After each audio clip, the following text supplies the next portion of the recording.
જેની નજરોમાં મારો જન્મ રોજ ઉજવાય છે, ઈશના તમામ રૂપોમાં એક માં કહેવાય છે.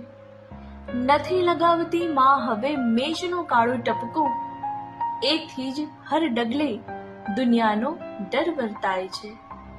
જાણ છે એ છોડીને ક્યાંય નથી જવાની, છતાં ઘરમાં પગ મૂકતા પ્રથમ મમ્મી ક્યાં બોલાય છે. પિતાને માનથી કહી શકાય છે તમે, પણ માને તો તું કહેવામાં જ સંતોષ અનુભવાય છે. હું વાત વાતમાં સોગંદ ખાતી રહું છું માની, ક્યાંય જોયું છે સોગંદમાં સંતાનોની ખાય છે. જ્યારે જ્યારે શીશ ઝૂકે છે માં તારા ચરણોમાં, હિમાલયથી ઊંચું મને મારું સર દેખાય છે. Thank you.